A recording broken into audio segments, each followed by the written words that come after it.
Hello friends, this video on light, reflection and refraction part 16 is brought to you by examfear.com. No more fear from exam. Please make sure that you have watched all the videos till part 15 before going ahead with part 16. So let us look at the first scenario when we say that the object is placed at infinity and we want to see where is the image formed and what is the nature of the image. So now, similar to how we studied the image formation by spherical mirrors, on same lines we will try to plot the ray diagrams for lens as well. So in this case, when the object is at infinity, that means parallel rays of light will come. So let us suppose, as per rule number 3, there is one ray which falls in such a way that it passes through the optical center. So what happens after refraction? It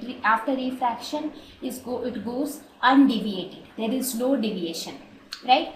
And let us suppose there is another ray of light which passed through the focus. Let us suppose this is F1, first principal focus, and this is second principal focus. So let us say there is another ray which passes through the principal focus. So after refraction, it goes parallel to the principal axis. So these two meet at this point. So as a result, an image is formed here. So in this case, what is the nature of the image? The nature of the image is real, inverted, diminished, and what is the location? Location is at the second principal focus. That means when the object is located at infinity, an image is formed by the convex lens at its second principal focus. Now let us look at the second scenario where we say that the object is beyond 2f1. Let us suppose if this is first principal focus and this is second principal focus, and somewhere around here we have 2f1, which is nothing but the center of curvature, right? So object is placed beyond this point. So maybe somewhere around here. So what happens in this case? In this case also the same thing. Let us suppose there is a ray of light which goes parallel to the principal axis. So what happens after refraction? It passes through the second principal focus, right? And let us say there is another ray of light which passes through the first principal focus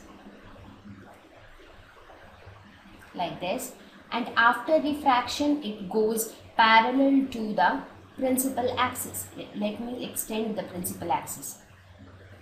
Let me extend this line as well. So it will go parallel to the principal axis, somewhat like this. So you form an image somewhere around here. Let us say if this was f2, this is 2f2. So if it is beyond 2f1, you get an image which is formed between f2 and 2f2. So in this case, what kind of image is formed? Real, inverted, between the second principal focus and the second center of curvature. And obviously the image is inverted. Let us look at the third scenario where we say that the object is located at 2f1. Let us suppose this is f1, this is 2f1. Similarly, this is f2 and this is 2f2. So if the object is located at this point, then what happens? A ray of light parallel to the principal axis after refraction passes through the second principal focus. There is another ray of light which passes through the optical center, and after refraction it passes undeviated. So they both meet at this point. So therefore the image is formed at 2f2. Image is of the same size, image is real, and image is invert. Object between 2f1 and focus. So if this is f1 and this is 2f1, So object is located somewhere here. Similarly, on this side we have 2f2 and 2f2. So what will happen here also, same thing, parallel to principal axis. After refraction passes through principal focus. Again another ray which passes through this optical center, it goes undeviated. So these two meet somewhere beyond 2f2, and in this case the image is enlarged. So here we get real, inverted, enlarged, and the image is formed beyond 2f2, right? In the next scenario, I assume that the object is located at focus. So that means this is my object. So here parallel, so it passes through principal focus. Another ray of light which passes through this optical center, it goes straight. So when you look at it, both the rays are parallel. So they are assumed to meet at some infinite point. So we say that the image is formed at infinity. Image is enlarged. What else? Image would be real and inverted. It has to be inverted because these rays, maybe wherever they meet, but they will always meet somewhere below the principal axis, and as a result it will form an inverted image. Now let us bring the object even more near. So we will place the object between optical center and focus. So now your object is somewhere here. So here, since you have only 3 rules, so again you can apply any of those 2 rules, and wherever the refracted rays meet, your image is formed at that point. So in this case, what do we see? The rays appear to diverge. They do not appear to meet anywhere. So what do? We extend these rays in the backward direction in this way, and then both of them appear to meet at some point. So we say that an erect virtual image is formed. So where is the image formed? It is formed on the same side as the object, and obviously the image is enlarged, right? So let us now see a review of the image formation in this table. When the object was at infinity, the image was formed at f2. It was real, inverted, and diminished. When the object was beyond 2f1, image was formed between 2f2 and f2, real, inverted, and diminished.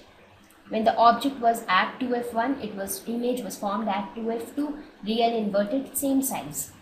When it was between 2f1 and f1, image was formed beyond 2f2, real, inverted, and enlarged.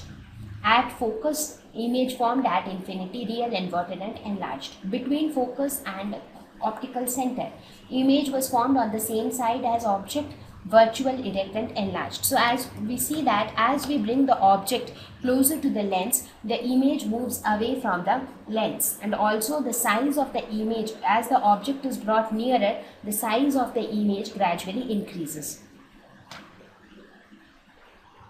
Let us now study the image formation by concave lens. Concave lens is a diverging lens. So let us see how does it differ from convex lens. So let us first consider that the object is located at infinity. So if the object is located at infinity, then parallel rays will be coming from the infinite object. So somewhat like this, these will be my incident rays. So what happens to these incident rays? They get diverged like this. Now let us suppose that this point is f1, this point is 2f1. Similarly, this point is f2 and this is 2f2.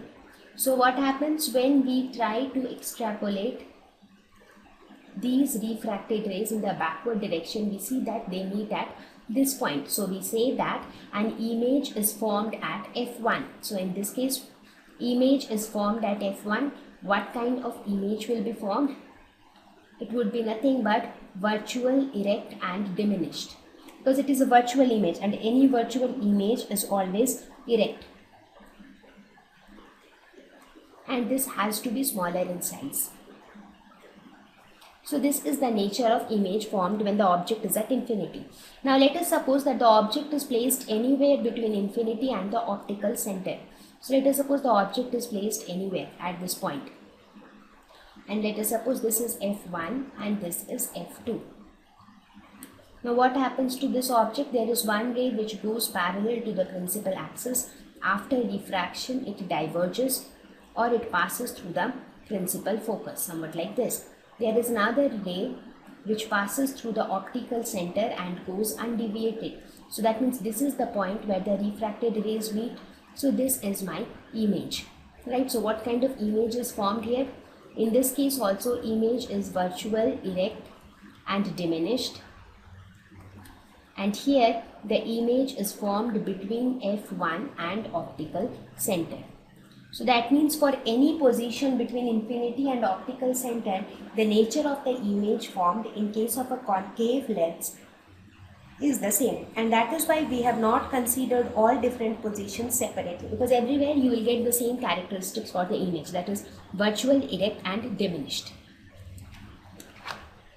So let us look at it. So here if you see, the nature of the image is virtual, erect and diminished for both the scenarios. When the object is at infinity, image is formed at f2. When the object is between infinity and 0, the image is formed between f1 and optical center. Thank you. Please visit examfear.com to watch free educational videos, try free online tests, get the best quality study materials, study from the best tutors and mentors, and much more. Thank you once again.